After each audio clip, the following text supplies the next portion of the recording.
YouTube friends. This is the Chips and Salsa Show. We came in early on the Chips and Salsa Show, and we're waiting for the Facebook to come on.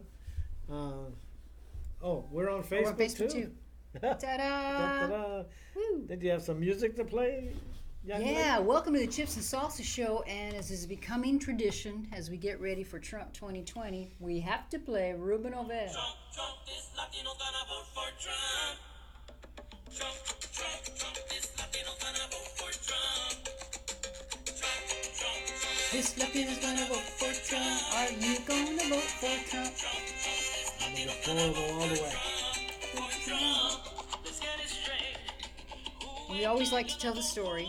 This is the first time you're watching the Chips and Salsa Show. I'm Alice Lara, and this is... Don Jorge El Alacran. We're here every Thursday at 6 p.m. on Facebook Live and also YouTube.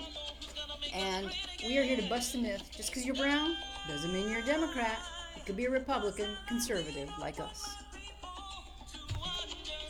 Here we go. Let's put an end to political correctness and make you comprehend. Trump, This Latino's gonna vote for Trump. who you gonna vote for? Trump, this Latino gonna vote for Trump. Vote for Trump. This Latino gonna vote for Trump.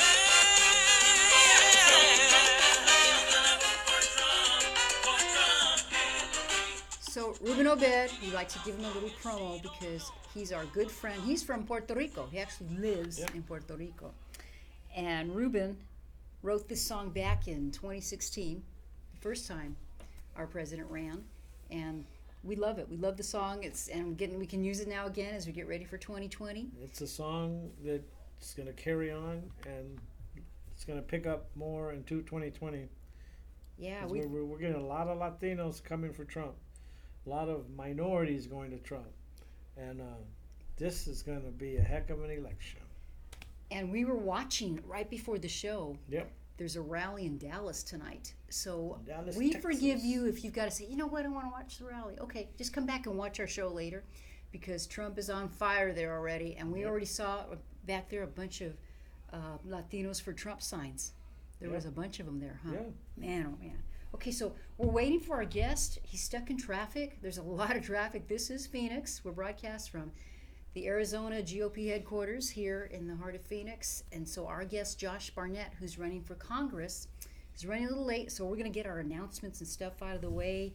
George, I want to let you know that Monday, Grand Canyon University, well, it's like a world-famous university now, and we're happy to say we have an intern, my niece, Sarah. Super Sarah. She's behind the camera right now, and if we have time, we might ask her to come and be at the mic and talk to us a little bit about what's going on, campus talk. And Monday, Turning Point USA is going to be there. Charlie Kirk is going to be there with Donald Trump Jr., right, Sarah? Donald Trump Jr. So I think we're going to try to see him. You said you can't go. Right? No, I have to work. I'm going to try it. We'll see, and Sarah might try too. So if you want to, the tickets are free. Just look it up on Facebook or whatever. We'll try to put the link maybe there later. I know there's still tickets available, I believe. And if you've never been to Grand Canyon University, it's a beautiful campus. I mean, even if you just want to go check out the campus. And what time is it? Facility. I think it's 7 starts at 7, Sarah? Yeah, I think so. So that's Monday night at 7. What a great opportunity. Oh, yeah. Also, let's see what else for our announcements. We wanted to do this for our buddy Noel. Come help us support law enforcement. Let's drown Phoenix in a sea of blue. And we've got a story that's gone national about Phoenix on our police department. Thin Blue Line March, October 26, 2019, from 10 a.m. to 1 p.m. I think that's on a Saturday because I can't make it. I've got to do a Arizona Federation of Republican Women's thing. Maybe you can go, George. It's at the Arizona Peace Officers Memorial at the Wesley Bolin Memorial Plaza in Phoenix. And it's hosted by the Rally for Law Enforcement. You can go to their website, Rally, F-O-R-L-E, rallyforle.com to find out about this. So Noel, Rosen, and friends, thank you very much for doing this. That would be a great event to attend. I What think are they the wanted you to following? try to MC. Is it Friday? It's October 26th, which is a Saturday, I believe, yeah. So not this coming Saturday, but the next Kind one. of tough for me because I work on Saturdays. 10 a.m. to... Damien Ghost is having some kind of Yeah. Maybe Memorial Foundation. we can get them on before they have this. So the Damien That would be Gosa nice, Memorial yeah. Foundation, they cordially invite you to the 10th annual benefit gala. They're celebrating, they've been in service already 10 years. Isn't that awesome? And that's November 2nd. They're going to do a meet and greet at 4, then dinner and dancing at 5, from 5 to 10 at the Homewood Suites by Hilton. And that's over in South Phoenix, 4750 East Cotton Center Boulevard. And it's featuring, the host is Dorian Phillips, the co-host Sophia Jackson. They have a guest speaker of Detour program founder Eric, I don't know if I'm mispronouncing this, Gist, G-I-S-T. And the entertainment is provided by DJ Philo, and Miss Terry Tobin and I Spark Life. So the tickets are $55. This is a great cause, George. We know about them. It's worth it. I mean, I just... They're helping at-risk kids have some opportunity, and they really do a good job. We've had Melissa, who's come on our show, and I'll just tell you real quick about how this foundation was founded. Damien Gosa is from South Phoenix, and he was a basketball player, a basketball star, a college star, and he was just doing fantastic and great. Well, I'm going to give you a real short version. When he came back to live in Phoenix, he ends up being murdered. So what his mom did, she took that horrible grief of her son being murdered and created a foundation in his name. And she has done such a wonderful job with it. So we're going to try to get her on here, Cynthia. Get her back on here. Yeah, if we can get her here before November the 2nd, that'd be great. Yeah. So you could go to dgm-f.org for information. And that's a Saturday. And that November the is 2nd. November 2nd, Saturday. Yep, So it's a Saturday. dgm-f.org. You can call 602-463-1356, and we'll try to put this on our Facebook site as well. I don't have an update from Eric Smaltz on our missing guy. Do you know? Is that a Saturday? Yeah, that's a Saturday because the election is that following Tuesday, which is, I think, the 4th. Yeah. Yeah. Or the 5th, probably, yeah. But I think we're still trying to find Jesse Conger. Have you seen any updates, Sarah? I haven't seen any update. So if you see him out there, we're looking for a 2015 silver Toyota Camry, Nevada license plate 696G03, last seen on August 14th of this year in Scottsdale, and you can call 619-871-7097. There is a reward, and we'll post this on our Facebook page as well. There is, too, if you care about the light rail, on Monday, November 4th, the future of the South Central Corridor, and that happens at the South Mountain Community Center, 212 East Alta Vista. And what's Phoenix. that? What's that about? Going to be about? They've already passed the. Yeah, we are going to have light rail in South Phoenix, so this gives you more information about what's going to transpire and happen, because they're going to be digging up the roads and putting in construction. So what are they going to? They're going to tell the people how to prepare for the construction, or is it? Well, I don't know, because this is all I saw, so I'm hoping that I can go and maybe give a report on what they say and what they 'cause, tell us. sounds like a rally, but it's already it's a No. done thing. We have to hold their feet to the fire. Yeah. We really do. Oh, so here's the Grand Canyon University thing. Yes, it does start at 7, Monday, October 21st. That's at the Antelope Gymnasium, 3300 West Camelback Road. So that's Charlie Kirk and Donald Trump Jr. take on big government, culture, and the left as part of the Culture War Tour. All right, I'm just going to check He's my... a great speaker, Donald Trump Jr. Oh, yeah, he does a fantastic job. I'm just going to check to see, okay, Josh is probably still stuck in traffic. So George and I are going to go ahead and try to get started. George, do you have any update about that program where they were looking for people to work the elections?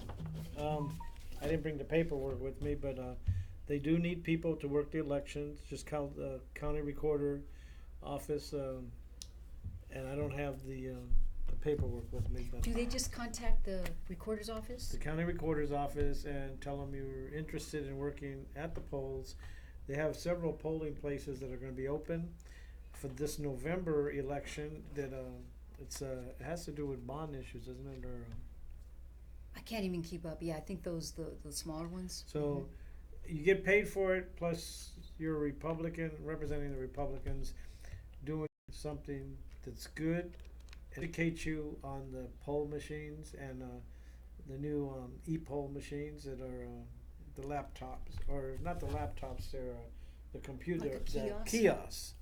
And it's it's a good system, and it has to be monitored because there's ways to if you if you're if we don't have our people there monitoring it, little chicanery could happen. Do they have requirements like are they supposed to have a certain amount of Republicans, Democrats, and Yep, it's independents? supposed to be It's supposed to equal. be? Democrats to Republicans. Uh, you Do they could also throw have it- independents? you could throw an independent or two in there, but and mainly it's Democrats to Republicans. And right now they're getting a lot of Democrats because the Republicans just don't volunteer. Sure. So All I right. think he's here. Hi. Hi, Dave. How are you? We have a. Oh, okay. Oh, okay. We have part of LD24. Okay, It's we come- need to close that door. It's all good. So one more thing I also forgot about is Arizona Federation of Republican Women are going to have their conference, and that's coming up Yeah. this weekend, next weekend I should say. And the cool thing is, George, we're going to have AZGOP chairwoman. The speaker is going to be Brandon Straka. He's from the Walkaway campaign. I believe this young man, he's a gay young man, and he finally figured out that the Democrat Party was not doing anything That good for walk him. away, I He's always publish that, powerful. and it's a beautiful thing to see people walking away from the Democratic Party because they've been let down, they've been disillusioned, they've been fooled, they've been sold a bad program that they cater to the minorities, but they don't do nothing for the minorities. And it's proven. If you go to San Francisco, to L.A., to New Jersey, some of these cities are so. There's neighborhoods that are really in bad shape, and I have to say, with due respect, we do send our condolences to the family of Elijah Cummings, Yes. the Thank you. congressman who just passed away today. But Trump was right in calling him out about his district. So those are districts of Democrats, and they letting people down, and Trump's trying to repair what's been done for not just the last couple of years, but years and years, and he's doing it. It takes a lot of work, and the Democrats aren't helping. No, not one little bit. Everything he does, they talk bad about. We need to come together as a nation, as a people, and help the people that need help. And I think that's what he wants to do. And that's what we want to do as Republicans, is help the people that need help and become one. I mean, you could be a Democrat, but we got to cross the line and help each other. And it's not happening with the Democrats. They want socialism, communism, and it's sad to see what's happening. And George, and thank you for mentioning Representative Elijah Cummings, and we certainly do. Condolences, rest in peace. I thought he was a lot older, though. He was only 68 years old. I know. When I saw he was 68, I'm six people. Oh, he's confessing. Truth, the truth come out. I'm 68. I just turned 68 in June. I feel healthy. I work like a Hardest working man here. but to die at 68, that's, I mean, I really I thought just he was can't- at least, I thought he was more like 75 or yeah, I thought he was older. older than that, yeah. But I guess he had some really bad health issues that we'll find out with time because And- everything comes out. But Yeah, so we really wish his family well. But George, you really have a good point. And I was just talking with the Chipster the other day on the phone, and I'd mentioned his name, but I don't know if he wanted me to. I don't have permission. But he was talking about if we do shows about how politics really splits friendships and families. And it never was this way before. And shouldn't let that happen, because that's not, that's not America. And if your friendship has to be stronger. There's some friends that I don't spar with them. I don't talk politics because I know it upsets them so much. And I don't want to upset them. I don't want to lose a friendship, so it's not worth that. But at the same time, we should be grown adults and be able to have a good discussion. You don't have to be mean to each other. You don't have to be mean and call each other names. and you don't have to agree on everything, but have a civil discussion and a discussion that would reason. and not just hate. Trump's just racist. There's nothing about him that's racist. Oh, George, I was listening to an interview with Mike Broomhead on KFYI. No, was it Mike? Yeah. No, I'm lying to you. It was James T. Harris, and he had O'Reilly on. Well, O'Reilly's going to be here in Phoenix because he's written a book all about Trump. And O'Reilly's a guy, he's written all these books about Jesus and Lincoln, I think, and Reagan, and he just digs into all the facts about them. That's how he presents it. So James T. Harris, who happens to be a black Republican conservative, asked him, goes, did you find any evidence of racism for Trump? And he says, no, nothing at all. Nothing at all. And this is a guy, if you know O'Reilly, if you read any of the books, he digs into every little, and he'll tell you. He's going to stop the Muslims from coming down, or vet them from coming into the United States. That's when we had a terrorist problem. And I mean, we still have a terrorist problem. And you just can't open the borders and just let everybody come across without vetting. Everyone should be vetted. And that doesn't make you a racist. If he said, he wants to stop Mexico from sending their criminals and rapists, he was telling the truth. M16 is coming across the border. Drug dealers are coming across the border. He was saying it. Changing the number. MS-13, you mean? MS-13. Well, I said it, MS-18. M16. I think that's a weapon. Well, there were a number there. But anyway. I knew what you meant. He's talking in general. And so in general, yeah, you're going to say rapists, you're going to say killers, murderers, and some of it's true. There's been criminals that have shot people, killed people, and then they were sent back to Mexico. Or they got asylum. He's not a racist, and people have to understand. I don't think that Donald Trump is racist at all. I've seen people that say racist things, and when Obama was president, he said he wished he had a son like Trayvon. You incite people to do bad when you start talking like that. But he was never criticized. And he was always criticizing the police versus the perpetrator. And you don't see our president do that. So he's not racist. It's just people, they cherry pick his words, and they incite other people to believe what they say. Now, George, I've been trying to put more cocotazos on our Chips and Salsa site.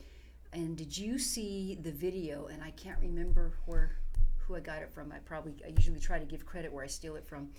But they went into a neighborhood, I believe it was in Minneapolis, and they're talking to a lot of people who happen to be Muslim. And some of them, they look like they're first generation or second generation. And they're talking about Sharia law. And so many of them were like, yeah, I'd rather live under Sharia law. And, and they were saying how they liked being in America because America's free, so they could do a lot what they want. One lady was saying, they asked her, well, how old do you think you should be allowed to get married? And they said she didn't have a problem with 15-year-olds, getting married. Wow. And so it was fascinating and interesting. So a lot of the commentary was, well, then if you, and they were even saying, I'd rather live, under Sharia law. I'd rather, then why do you live here? Go back and live there, because we do not have Sharia law here. That is not our law. I equate it to like, you have 1,000 rabbits and you have 1,000 lions, and you put the rabbits with the lions. What's going to happen? The lions are going to eat the crap out of those rabbits. Who are the rabbits and who are the lions? I don't know. I'm trying to figure. Yeah, what are you? But it's like you want to bring.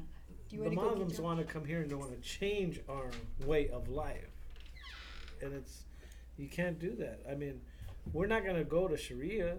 We're a country that was brought up by believing in God and believing in Christian values. Their belief is different. It's the Quran. It's Sharia law.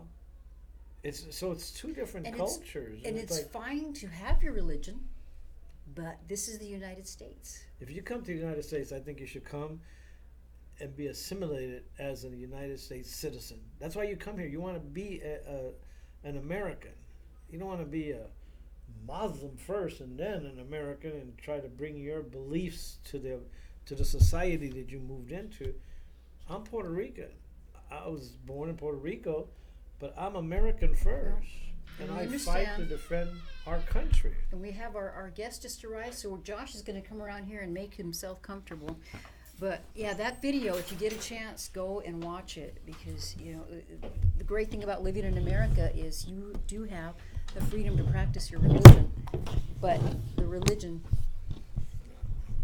our government is not religion. So without further ado, he made it. Yeah, This is, so I'm late. That traffic. traffic is awful, isn't it? Well, getting onto the 51 from the 101, Oh my it's goodness. backed up. I was going 20 miles an hour the whole time. So Oh yeah. Well, then you did pretty good.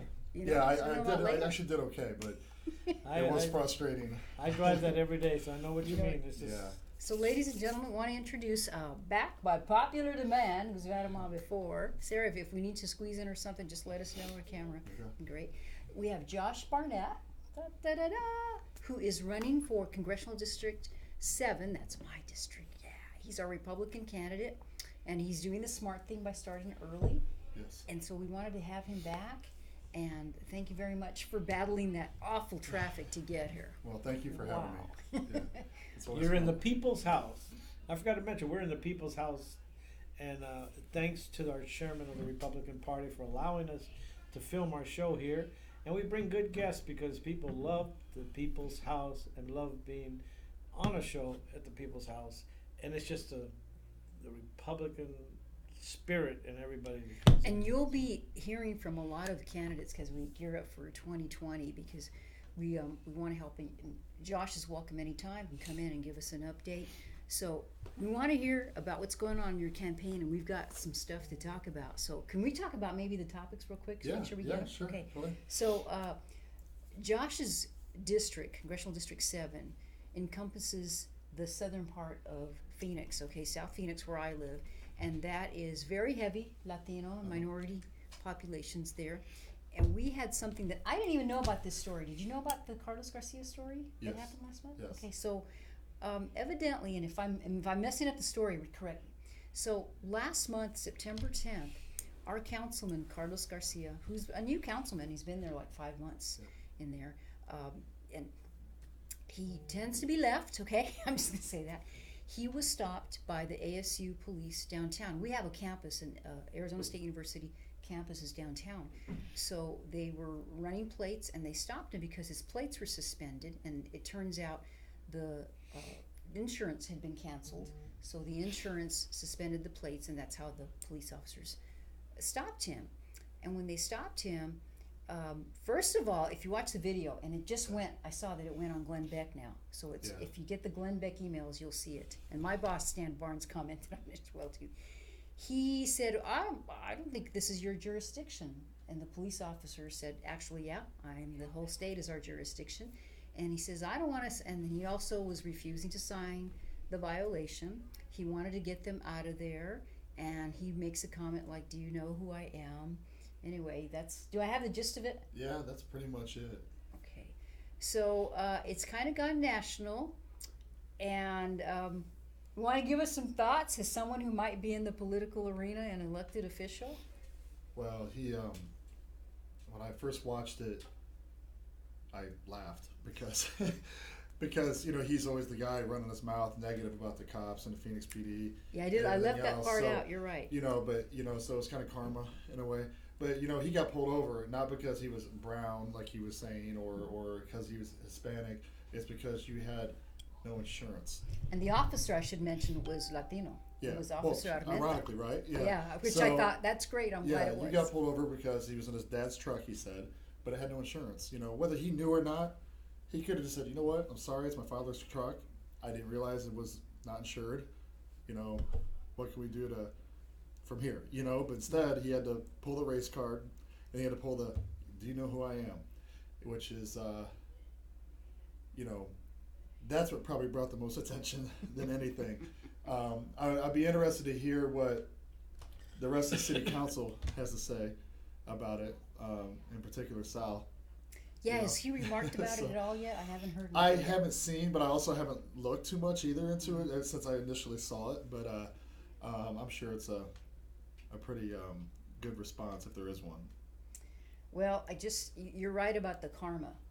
And, you know, like my boss commented, and he said, unfortunately, when he remarks something like that, that kind of sets the stage for his attitude already, which he already had one. This is a man who wears T-shirts that are not cop friendly, shall we say? Yeah. Okay, and that's how he dresses to the city council meetings. Now, I'd hesitate to say this, I better not, but I understand that he does not say the pledge. It's been reported that he will not say the pledge. I hope that's changed. Yeah, I don't know. we probably won't get along too well. I would imagine. Mm-hmm. So that's, you're going to see that it's kind of turned into a national story now that I just saw it on the Glenn Beck thing. Yeah. So it's going to be on Well, there. and it's unfortunate because for Phoenix, it's more of a national disgrace. You know, for Phoenix, kind of a black eye on our city council. And we do have some good people on the city council, like Sal, Yes, we you do. know, and you know, some of the other ones. You know, we have a very democratic city council, so you know that's unfortunate as well. But that's why you also see us trying to get taxed on the Lyft drivers, $5 each way. Because what Democrats do, what do they want to do? They want to tax you on every single possible thing they can. So until the city wakes up and the state wakes up and realizes they're trying to California, Arizona, they're trying to tax every single thing that we do here. And they're just going to do it little by little because that's what progressives do. Just a little bit. Just a little bit. You know, 10 years later, it's a lot. You know, so that's what Democrats do. It's what they did in California, and they're trying to do it here. And we should explain to our audience, so this just passed. Yes. And what they've done, is it a $4 or $5? It's $5 each way $5. So if you $10. take an Uber or Lyft, right, to the to airport, the airport. they charge you an extra $5 each way. Yes. And so I was talking to somebody who actually does that for a living or has done that, and he said some of the fares aren't even $5 where you're going. Yeah, it's ridiculous. It's but that, like I said, that's until the people wake up and understand what Democrat policies are, and quit voting for it, and quit voting for Democrats. That's the walkaway movement's there for a reason, you know. And for me, I voted Democrat before in the past, like a while ago, but I always thought of myself more as like a free thinker. You know, hey, I can think for myself if there's somebody I like, you know. But the way things have split, probably the last 2 years, especially of Obama's party. I call it Obama's party, Obama's party, yeah. but you know, when it really those last few years. But for me, it was like after his first year in office is when I was like, I will never vote Democrat ever again because it started going left and it just has gone off the cliff left now. And now you have basically AOC, Presley, Tlaib, and who am I forgetting? Elon, Yes, Omar. which they call the our- squad. I call them yeah, the the broad squad. squad. I can Yeah. call them the broad squad because I'm a broad. That's right. So, but yeah, they're running a party, you know, and it's actually very pathetic. If I'm a Democrat, I would be like, what's going on, you know? Because it's not the JFK Democrats. As I keep telling people, the party's changed, so Right. you need to change with it. And a lot of people walked away because of it. And for me, I will never. I made that decision a long time ago that I would never, ever look to my left ever again, unless I'm turning, unless I'm driving. And a lot of people are saying that. You know, we're down at the fair. I haven't been down there yet, but there are a lot of people working the fair and they're registering people. And I was just talking to somebody out here before the show, and that's what they're doing. They're coming and they're just so disgusted with the way some of the Democrats are acting that they say, you know, I don't want to be a Democrat anymore. So they're registering independent, and a lot of them are turning Republican. Or independent and voting Republican. True. Because I'm seeing a lot of that they don't so they've been a Democrat all their life and they're just like, oh, I don't know. Let me just be in the middle and independent. But they're leaning Republican because they don't like the policies of the Democratic Party, but they don't want to say that. They say, hey, I'm independent. So now they can vote either way they want. You know, and you can help me out with this, Josh, because there are a lot of people, Republicans, oh, we're racist, and, you know, we hate minorities, and we hate poor people, and we don't care about people. We're a pro-life party, first of all, and there are a lot of brown people, black people that are Republicans. So if, you know, that's why we do this show, to bust that myth. Yeah. And in fact, and you know about it because you've lived here for a long time. You've seen it firsthand. Yeah. No, it's and if you look at when you talk about abortion, look at the groups that are, um, I guess, hammered the most with abortion is Black and Hispanic. So the minority population, I mean, the Planned Parenthoods go in, and they're primarily in certain areas for a reason.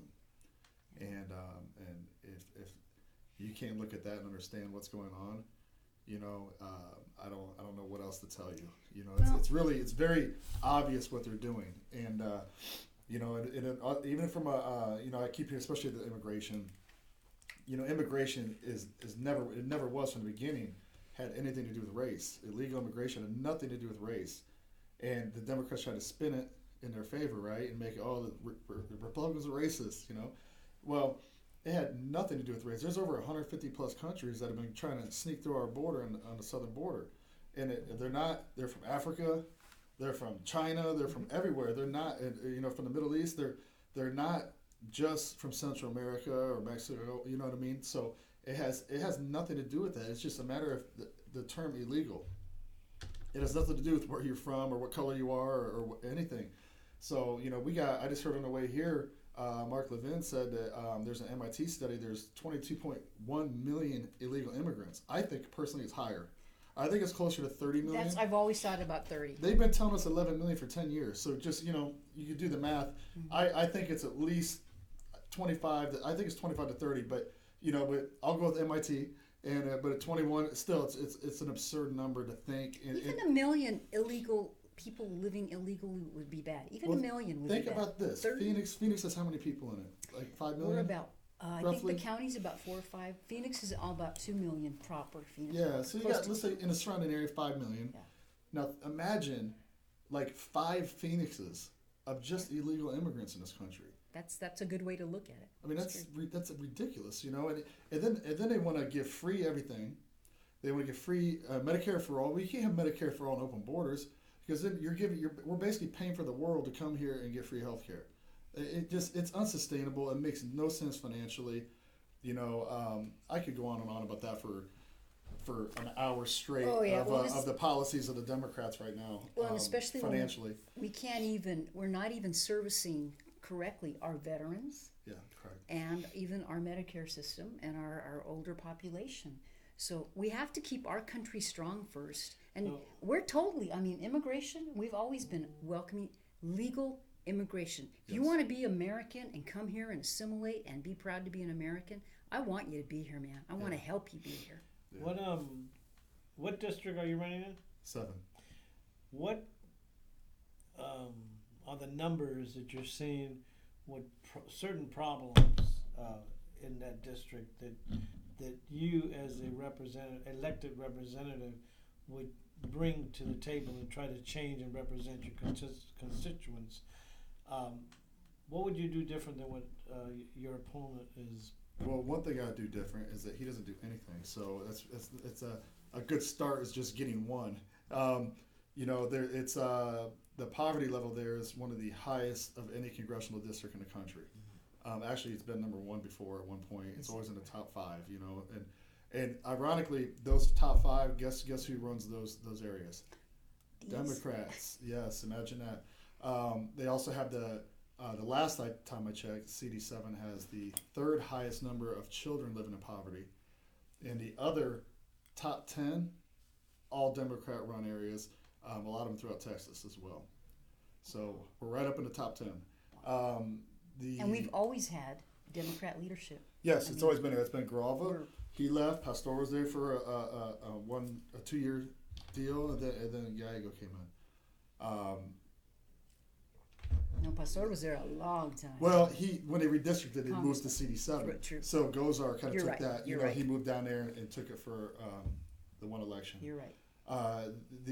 The high school dropout rate is like 30%, 35%. But how could you initiate change?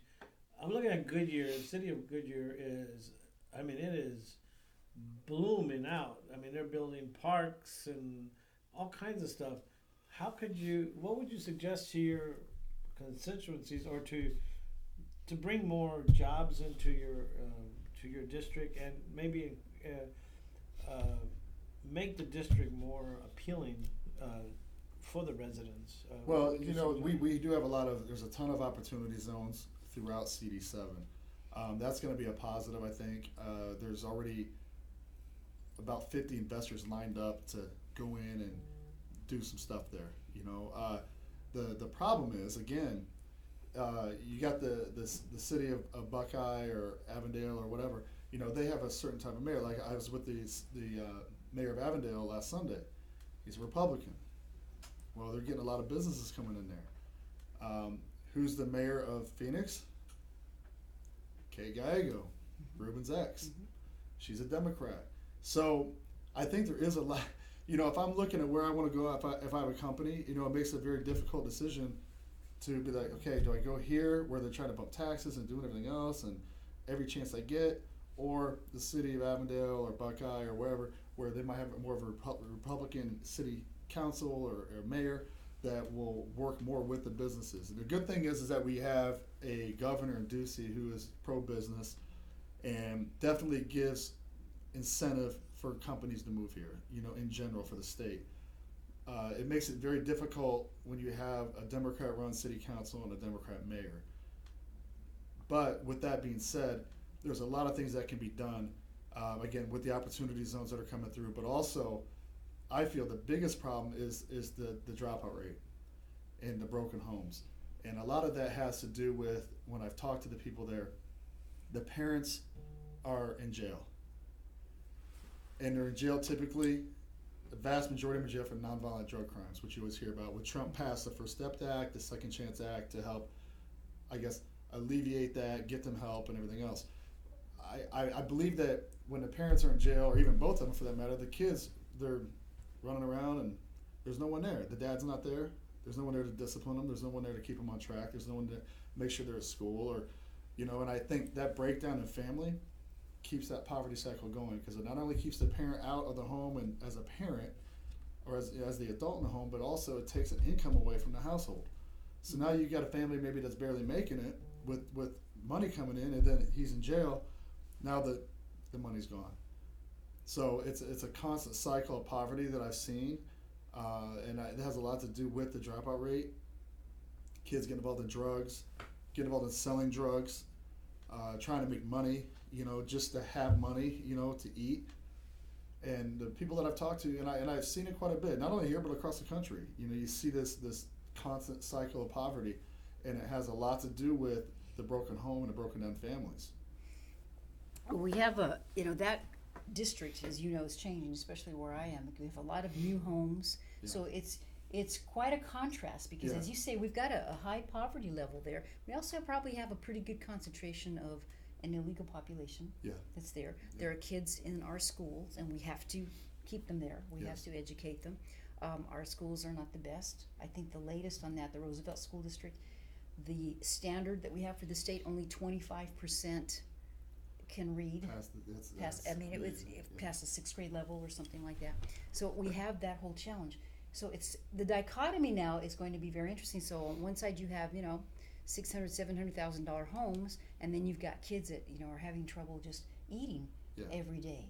So if there was some way to bridge that gap, because it's good to have more wealth move into the neighborhood to create jobs and things like that. It comes down to education, you know, it really does, and it always kind of boils down to that. And I don't mean necessarily like a formal education per se.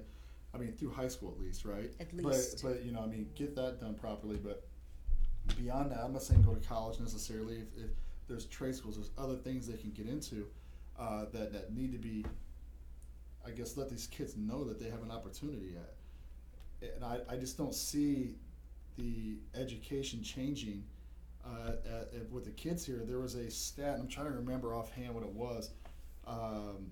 CD7 was actually number one as in terrible, in what's it called, child, I'm trying to remember the term they used.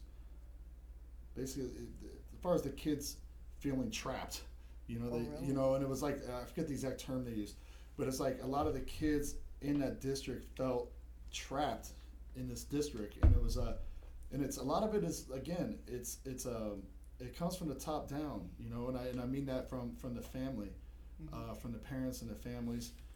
There has to be more of a focus on education, the importance of going to high school, getting decent grades, and then after that, deciding what you want to do. You might go join the military. You know, I mean, that's always an option for anybody. You know, join the military. You can go to school. You know, there's a lot of stuff you can do off of that. So there's a lot of options for kids after high school. But you know, if we continue, we keep doing the same thing over and over. And what I proposed, as far as like with the prison reform type thing that Trump's doing, is not throwing the parent in jail. I'm not saying let them off the hook.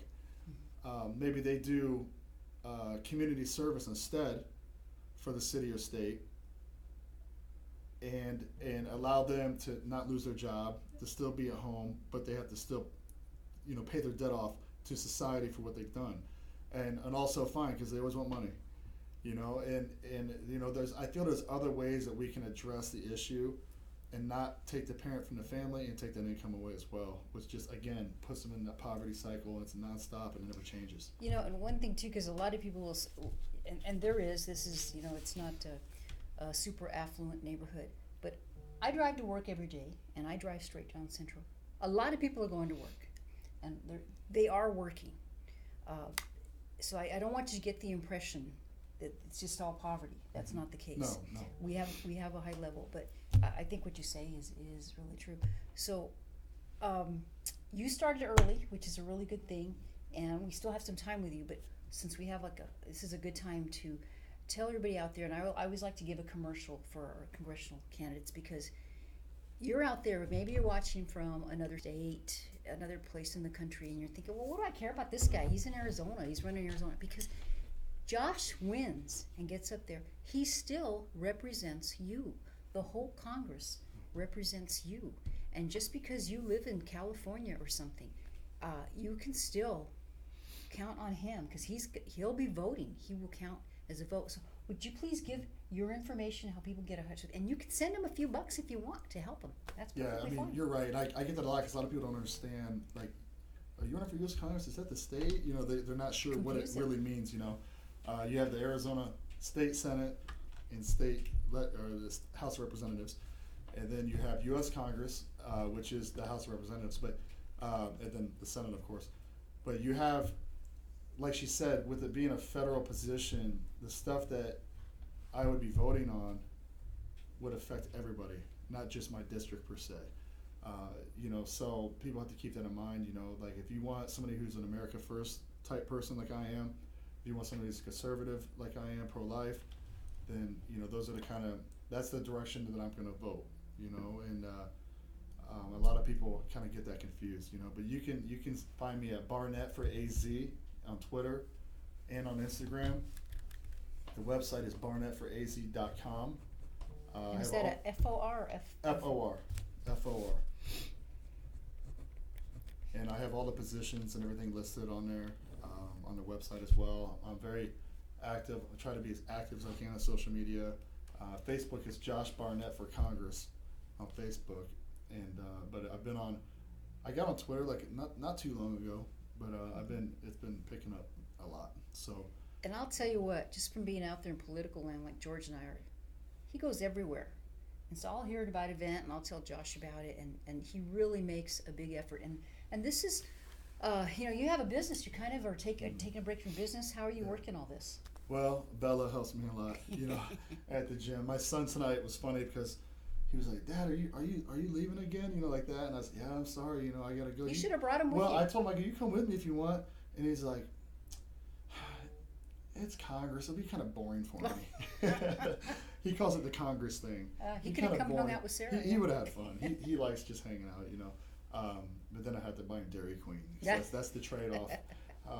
But no, you know, it's part of it. If you wanna win, you wanna do what's best for your country, for your state, for your constituents, then you have to be out there at every single possible thing you can be at and talk to people and learn what they want. You know, because it's really, it's what I believe, but it's also what the people want. Because I'm there representing them. You know, I'm not just there for myself or to glorify myself. I don't care about all that. I don't care about I don't care. I'm good how I am right now. And then, do you want, you know, we always ask this question of people running for Congress, because there's always talk about term limits, because it seems like people get in there and they're there for 40, 50 years. What's your plan if you get in? I believe there should be term limits. You know, I really do, because, and technically there's term limits every 2 years, right?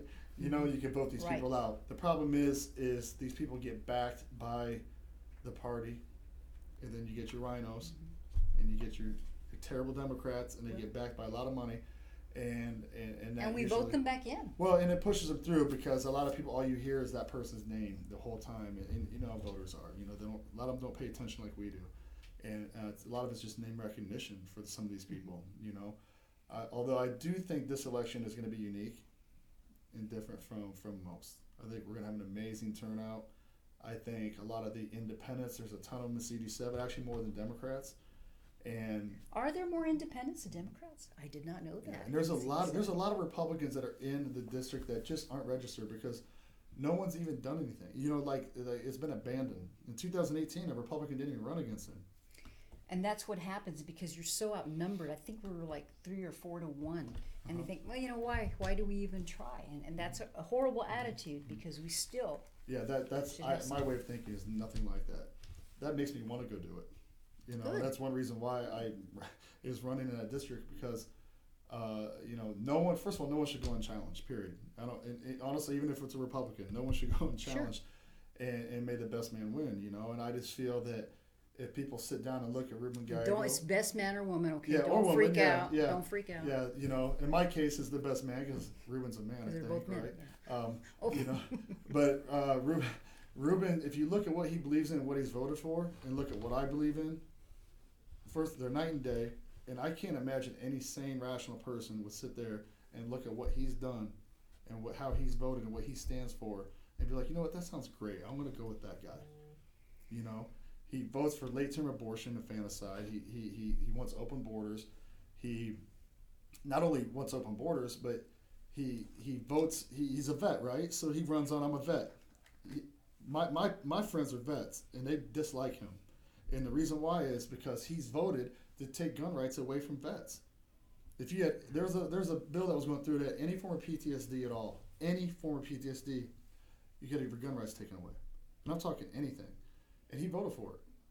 Wow. You know? And it's like a extreme red Wasn't flag he a law. Marine? Wasn't he a Marine? I think so. Yeah. So, you know, it's just stuff like that, you know, if I tell a vet that and I'll show them, and they're like, wow, really? But they don't know, you know, so I'm going to let them know. You know, Have you ever debated him? information. Or, I would love to. Are you going to call for one? You challenge him? Trust me, it's going to happen because, you know, people like him that don't get challenged, they just read scripts all day, they're usually not too good on their feet. And I love a good debate. So I'll be more than happy to anytime sit down with him and have a debate with him. Are you going to do any people forums in your district? Meet with teachers or a group of parents, or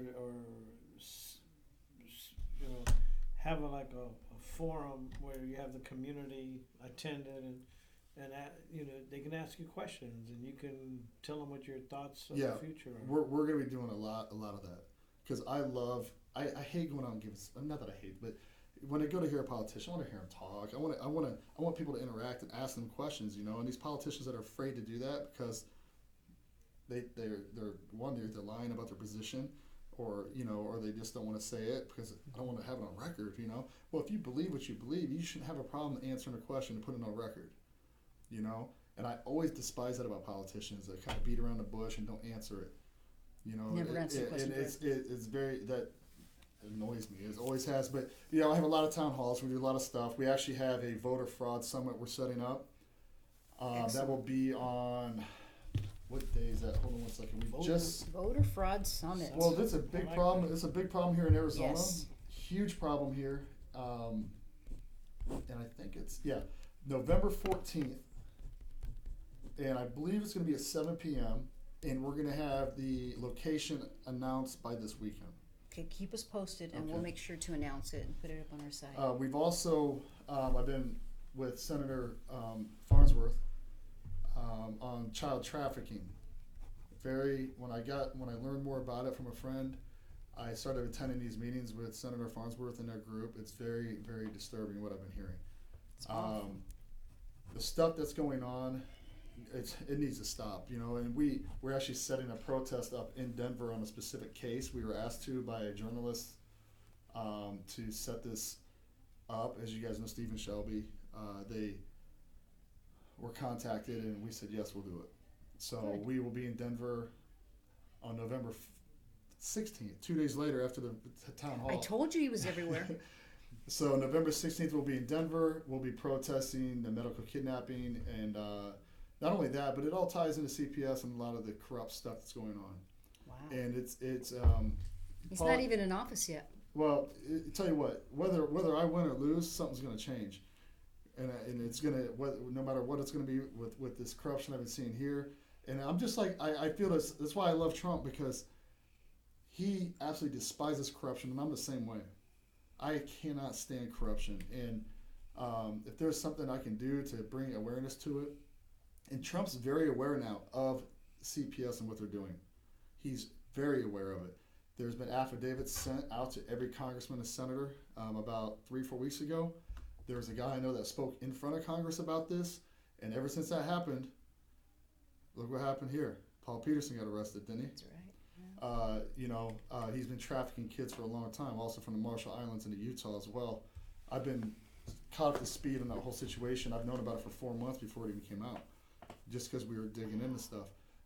The stuff that's going on, but with this Denver case, it's very disturbing what's going on. We should tell our audience, because in case you're watching from out of state, Paul Peterson is our tax assessor for the county, and they found out that he was an adoption attorney, right? You can tell the story real quick. Yeah, he was, well, what they got him for here was he had pregnant women in his house, and then they were going to adopt. And it was just a way to traffic kids, basically. Let's just be, And he's also been doing it from the Marshall Islands, where he did a Mormon You mission have to there. say allegedly, because he hasn't done a trial yet. Allegedly. And I have Allegedly. all the evidence to show for it. But no, you're right. And you're innocent to proven guilty. We're not Democrats. You're not guilty to proven innocent. So he'll have his day in court. And he can try to weasel his way out of it, I guess. But we're doing this thing in Denver. It's a big case, a very nationally known case. Then we're coming back, and we actually decided to do one in Phoenix on December 7th. And Pearl Harbor Day. Yeah, we thought it would that Saturday just worked nice because it was about 3 weeks apart. We just want to keep constant awareness of the situation, because what's going on right now is it's disgusting, and it's $1 billion industry here. Wow. It's $1 billion budget in Arizona alone. And President Trump's very aware of it. You're going to see there's going to be some people. It's a lot of this stuff's going to come out very, very shortly about what's been going on. I appreciate your devotion to that. We've got about 10 minutes left, and I want to ask you, because I know you're out there, out and about, and talking to people, and you do. You're very good. You like to take questions. Give us maybe some of the interesting questions you thought that maybe people haven't thought of to ask you, and this popped up while you're out in the political land. I bet you've gotten some really good ones. And if you want to think about that for a while, that's fine, because we can talk also about what you think in Syria and what came up today. We wanted to talk about that as well. I was having a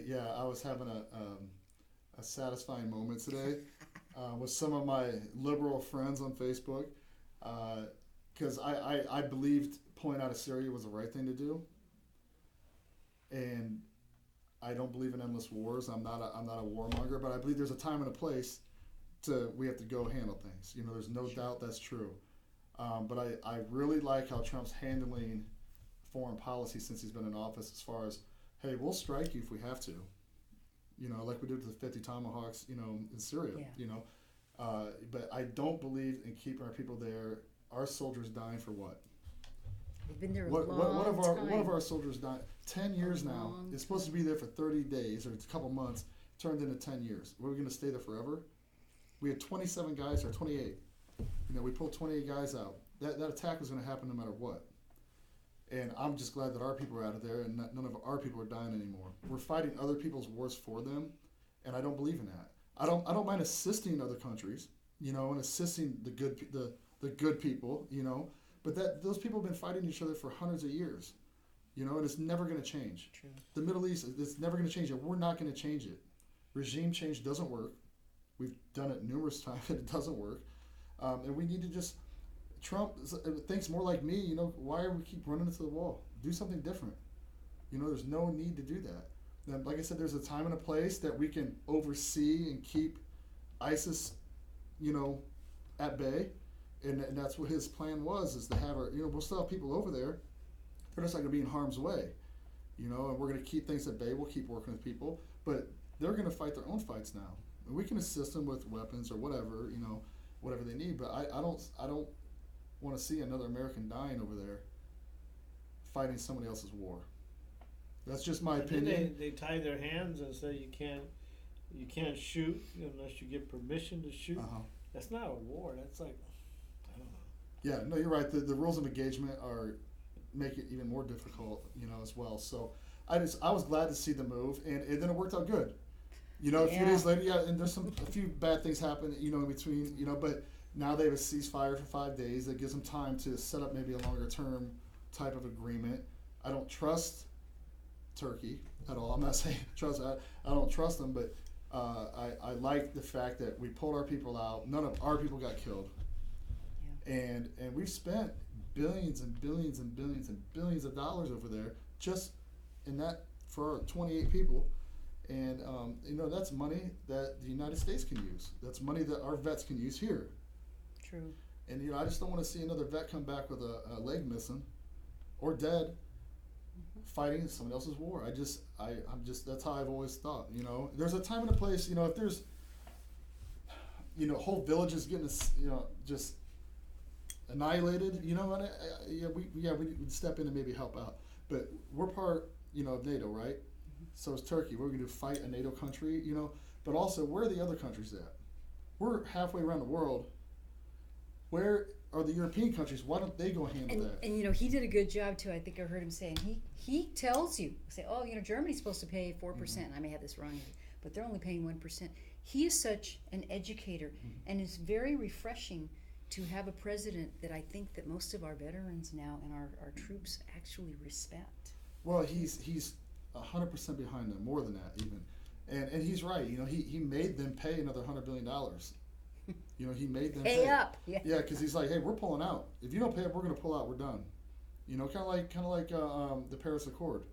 It was a waste of money. We were the only ones following the rules, and we're the ones paying for everything. It doesn't make any sense, So unless China and everybody else is going to get involved with something like that environmentally, we can do what we can here to try and improve the environment, because that's another big topic for a lot of people. And I'm not a climate change denier in a way, but I'm also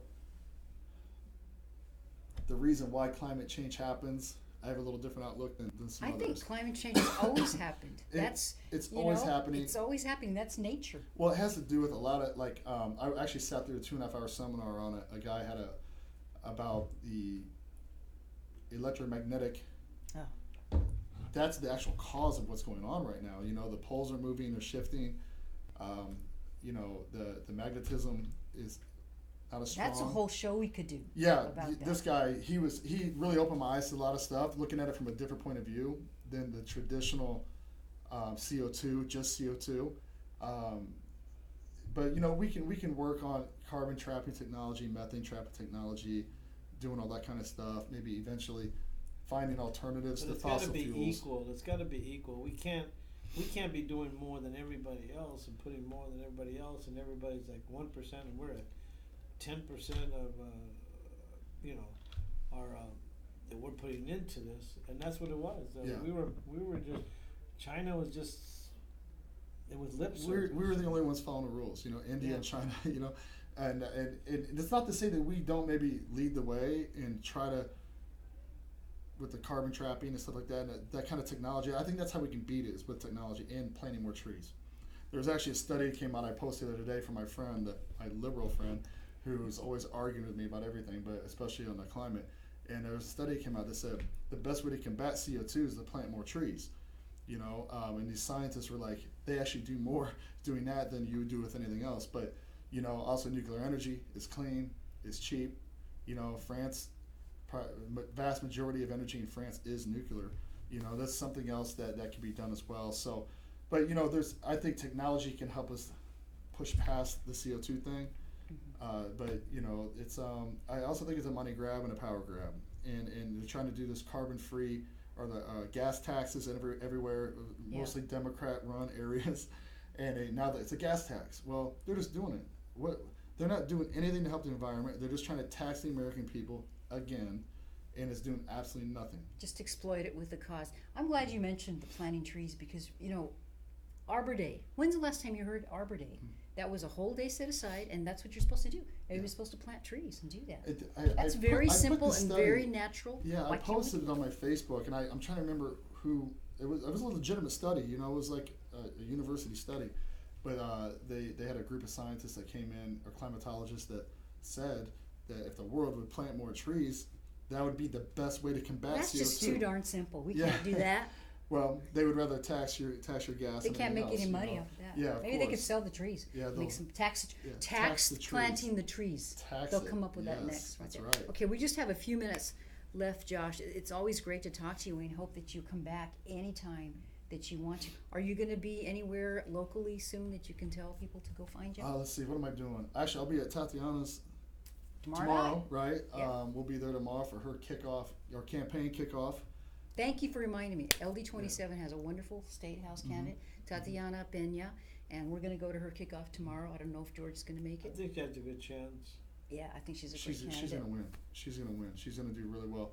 And then Saturday, what I got? I got another podcast Saturday. Today I had I was with Bill Mitchell on a podcast with him earlier today. How do people listen to that? Do you know? Actually, I posted on my Facebook. Okay. Actually, it's his it's Facebook a page. Periscope video. I have it on my Twitter as well. Good. It was like a 10-minute interview, and it was good. It was fun. You know, Great. so Is there anything we didn't talk about tonight that you wanted to mention or talk about? no, I just wanted to kind of let people know about the voter fraud summit, because we invited a lot of people. We have right now confirmed Anthony Kern, or Representative Kern, Cool. David Farnsworth, Senator Farnsworth, Dana McCarthy, Brandon Martin, who's a CD1. Yeah. He's going to be there. Vera Anderson, who's done a lot with the voter fraud. Vera's very, very knowledgeable. Good So friend. Vera's We need to gonna be get her there. on the show. You know that, George? We do. We've had we have a lot of other people that we've reached out to. It was just last night, so we're waiting to hear back from some other people. Of course, we invited Kelly. You know, if her schedule allows it. You know, but we should have a really good panel there. We have a lot of non politician people that we invited as well, and media. For example, we're trying to get like James D. Harris, Mike Broomhead, and certain people that we invited. That's right out. after your show. I was going to say it's after our show, so we have to go from our show over there. Yeah. Did you say where it's going to be? Do you have a venue yet? Not yet. We're gonna lock something in this weekend. Yeah. I So wonder if you could have it here, maybe. potentially, but we really think it's gonna be A lot of people. Well, yeah, we did the sheriff's debate over there with Jerry and Mike, Mike Crawford and Jerry Sheridan, and they had like 160 people show up. Great. Yeah, it was packed, and I was in Glendale at this event in Glendale that Shelby and Steve knew. But we're expecting that same kind of turnout, if not more. And we're inviting Adrian Fontes, and we're inviting. You think he'll come? Well, if he was smart, he would. You got a bunch of congressional candidates and people in office here. Let's discuss it. Prove us we're wrong. Adrian Fontes is our Maricopa County recorder, basically in charge of elections for the whole county. Yeah, maybe he can explain to us certain things that happen. That's going to be a really You good know, summit. we're I'm inviting glad you brought everybody. that. We're going to invite McSally. You know, I know they're in Yeah, it's back tough. and forth. It's You tough. know, and of course all the Freedom Caucus people. You know, Paul Gozar, Andy Biggs, Debbie Lesko, and Dave Schweikert. But again, them going back and forth. It just depends on their schedule. You know, but we're going to invite everybody. We're going to invite a lot of Democrats too. Good. Cinema. We're going to invite a lot of state representatives as well, Senate representatives.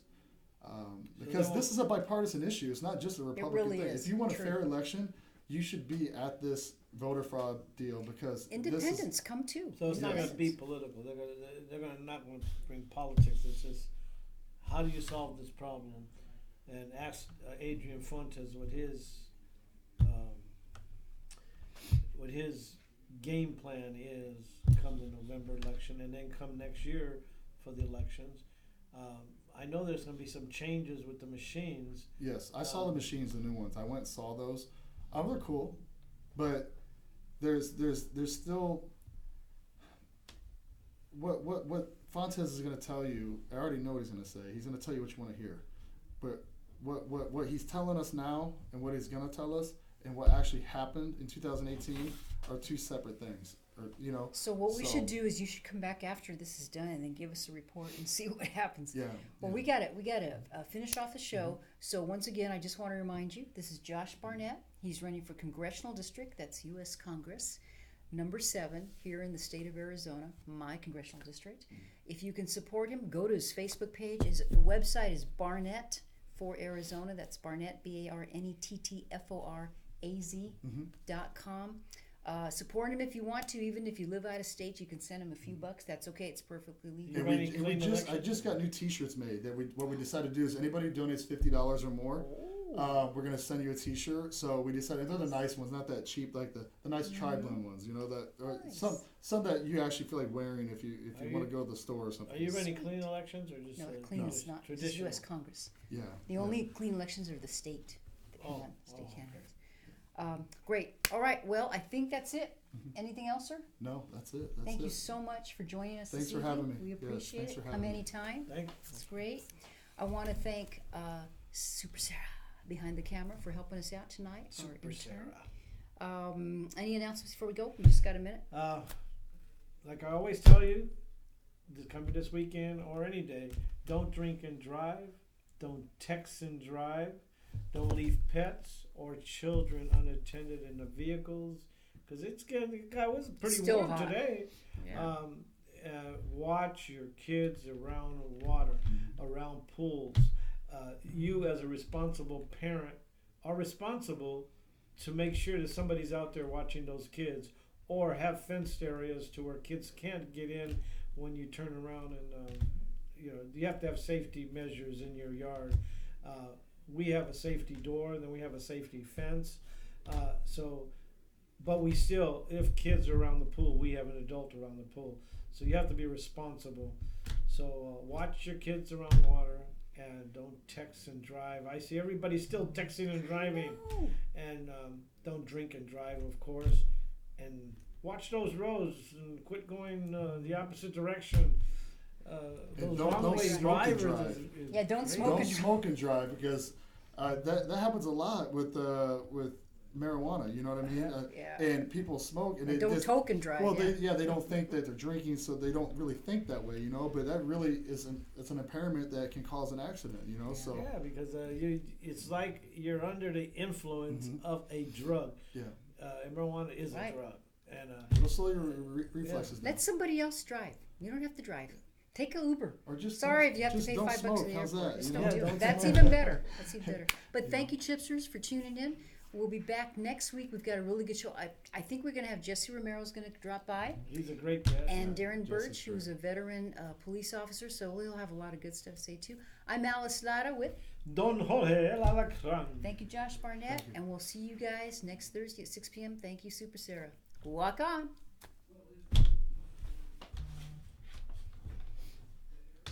Yeah, Jesse's crazy. He's gonna be working with me some stuff in CD7.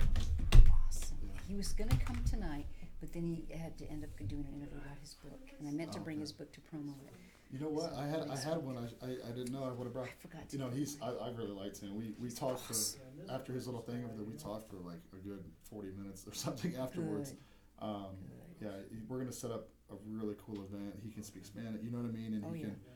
can reach